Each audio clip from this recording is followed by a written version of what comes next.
it's a Latin term, almost.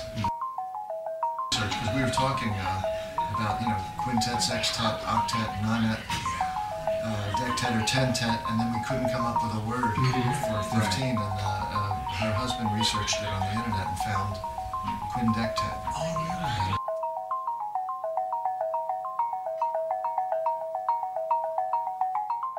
This project with Michael and I developed over a long period of time. I did a couple arrangements. One arrangement for Mike with an Italian orchestra about 5 years ago, and that was our first arranging experience together.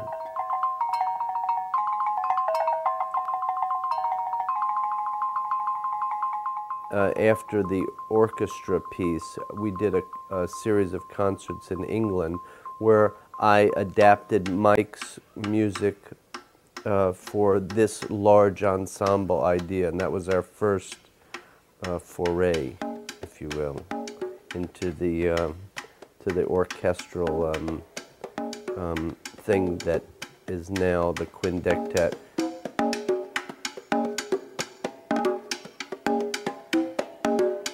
It wasn't as if I had had a lifelong dream to do this, and it wasn't really something I had even given much thought to. But about 2.5 years ago, I did a tour of England for the British Arts Council, which consisted of 8 English musicians and a rhythm section from America.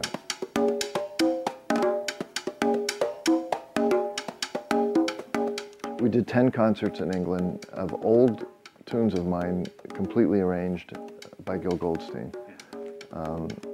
And the tour was successful, but beyond that, I really enjoyed hearing the textures and colors.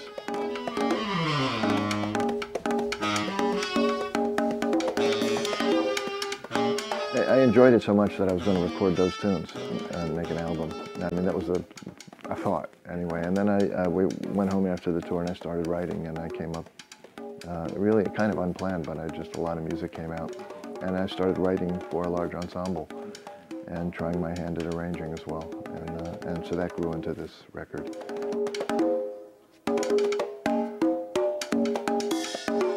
I like that it's sort of a big band without being a big band. And not that I have anything against big bands, I like big bands, but I thought this was sort of a fresh, for me it felt fresh, fresh approach at looking at a large ensemble with maybe a choice of different textures. So the intro to African Skies, Peter's going to start something free out front. The strings are going to come in and join them, and then you do.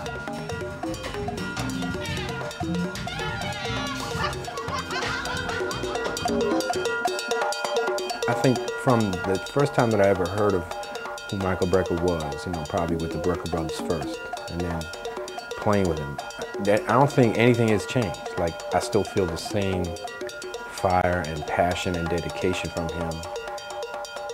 When you're listening to that as a youngster, you're like, I want to do that. Maybe not the same instrument, of course, I play percussion, but I want to do what he's doing. I want to write compositions that have that kind of fire. I want to write compositions and play my instrument that have that kind of soul, that kind of passion, that kind of, commitment. Everything is like, there's not one note that's taken granted for it. That's the way I approach music, and I know that's the way Michael approaches music.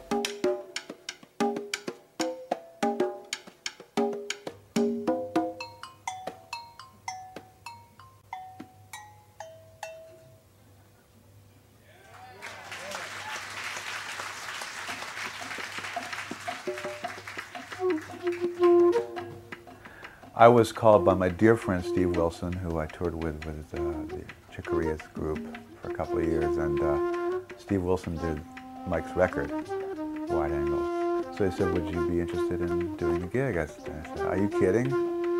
I'd love to do that. So one thing led to another, and I emailed Mike a little email saying, listen, I'd really like to do it.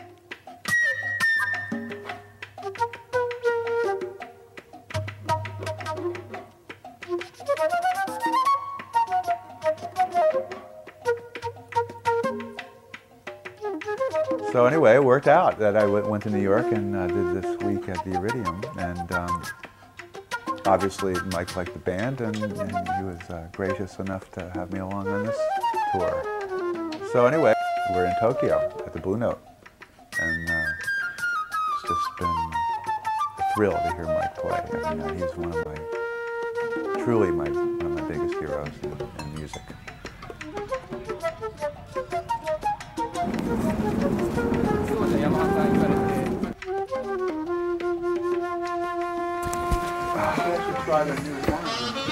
You know, you could. It'd be a good.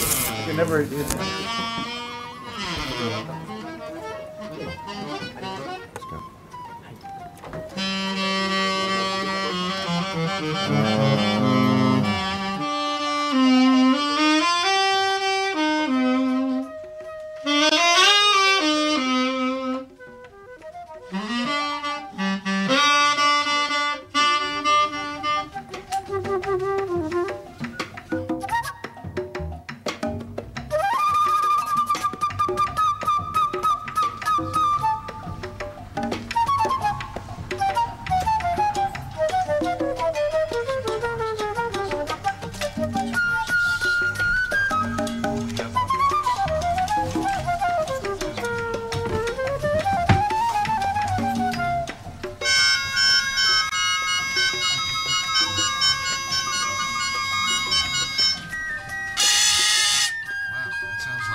I knew Michael mainly just from the Brecker brothers, and of course was thrilled to death.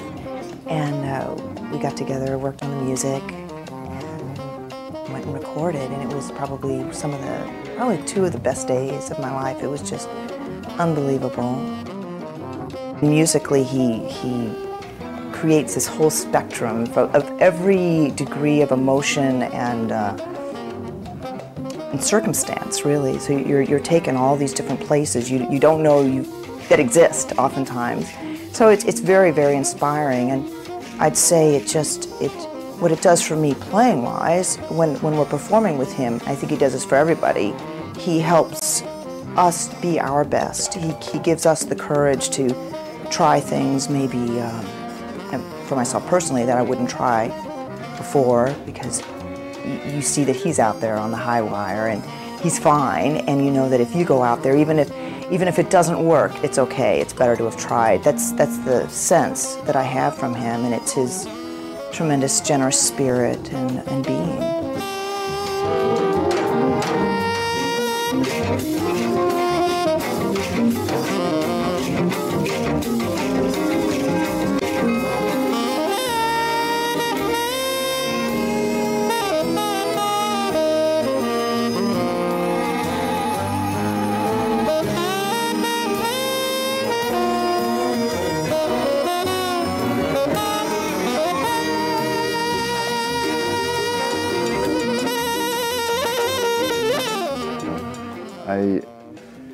I truly enjoy writing.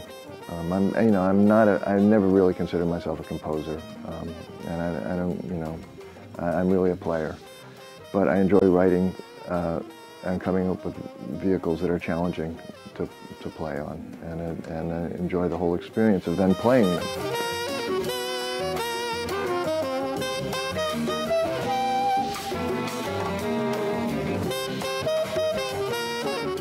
I also had the expert help of Gil Goldstein, who's a marvelous orchestrator and arranger himself. So I then gave him my arrangements, and like for instance, I didn't bother to write things behind when I'm playing.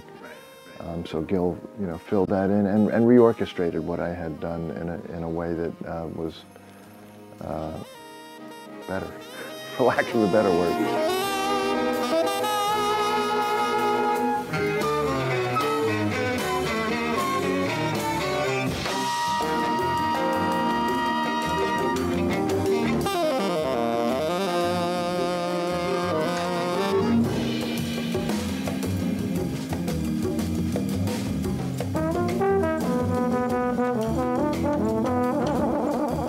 Well, Michael's like a legend in the sense that he's been around for a long, long time, and he's always been associated with top quality work, top quality music, and of course his playing. I remember I first really got into his playing when I was in junior high school or something like that, and all the Brecker Brothers stuff was out, and he had been playing with Billy Cobham's band. I guess it was in high school, maybe, I forget. But he was doing stuff with his brother Randy, and it was like the jam and horn section. They would like kind of improvise, and it was really funky, and they had a lot of slick stuff. I remember that first Brecker Brothers record that was with skunk funk and all that stuff. That was really turned everybody out.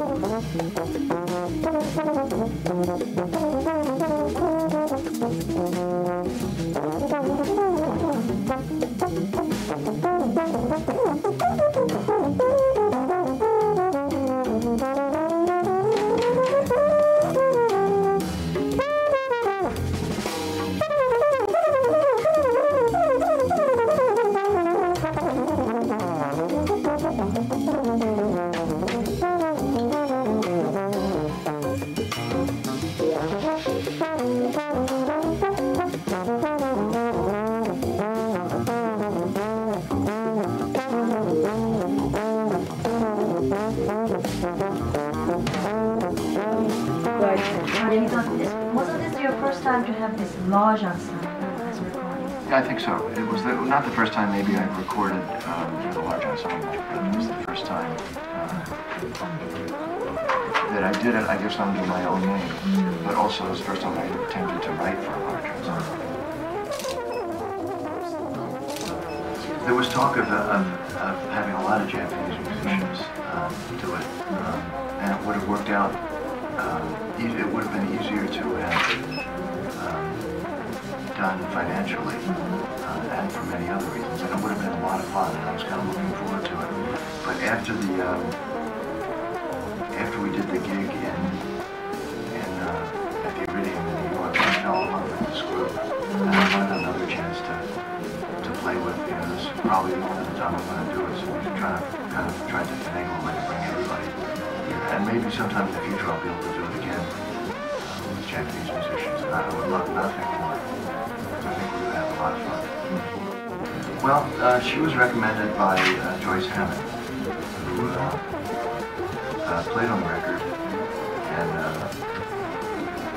became sort of the concert master in this case, and both she and Lois recommended Meg to both Gil and others.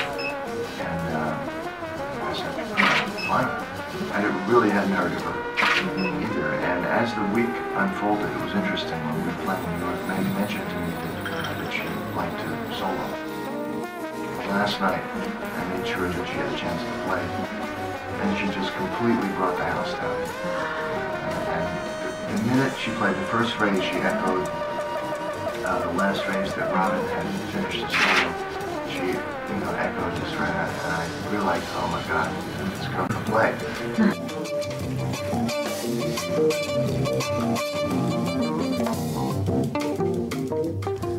I've always listened to, Brecker Brothers, and I was familiar with Michael's playing.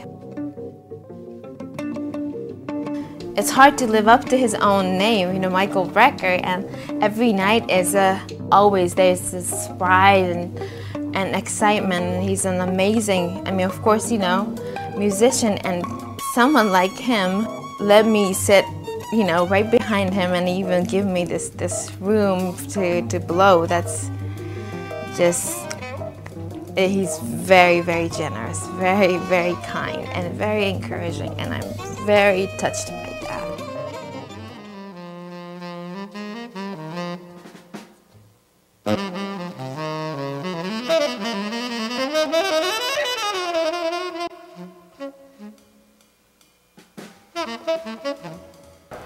Playing with the quintet has been a really interesting experience. I studied classical music very seriously in school, and I played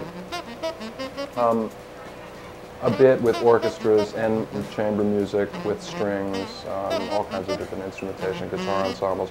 And I've always loved playing with large groups. In jazz music, your typical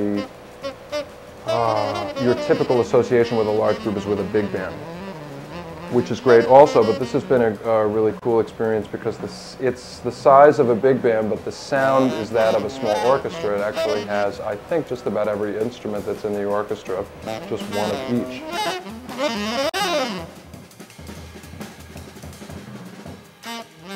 I've always wanted to try and do something outside of the normal guitar role, because when I hear brass and saxophones, I want to try and get unusual sounds out of the guitar too.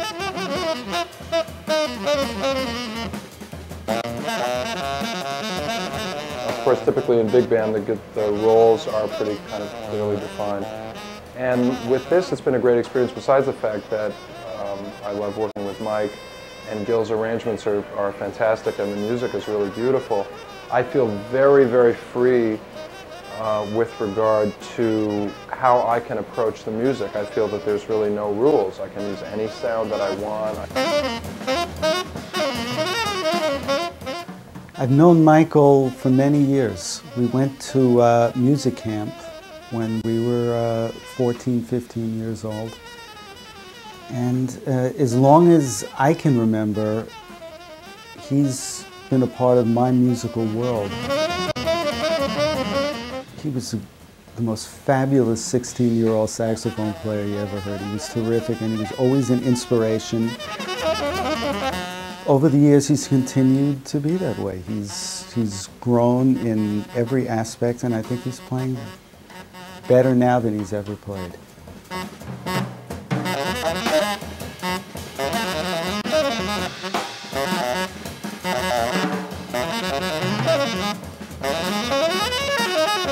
It was a truly incredible experience. I think that there are very few musicians in my life that I've played with that are as inspiring as he is on stage and off. I think he is a tremendous writer, he's a tremendous saxophone player.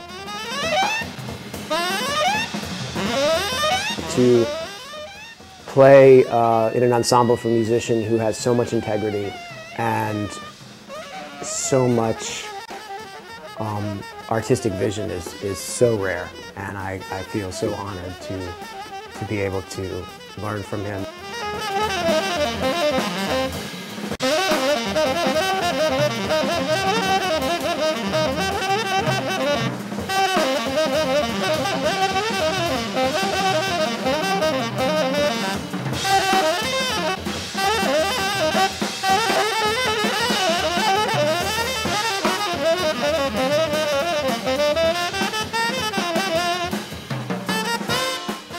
I really like to enjoy myself as I'm playing. I'm somehow at that stage of life where kind of every playing experience is a gift.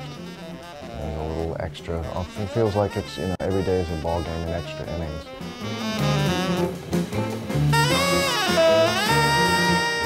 Because it's just too valuable an experience to waste. Not to say, and I don't want to make it more valuable than other things, but it is along the line, in the realm of valuable things. I consider that one of them.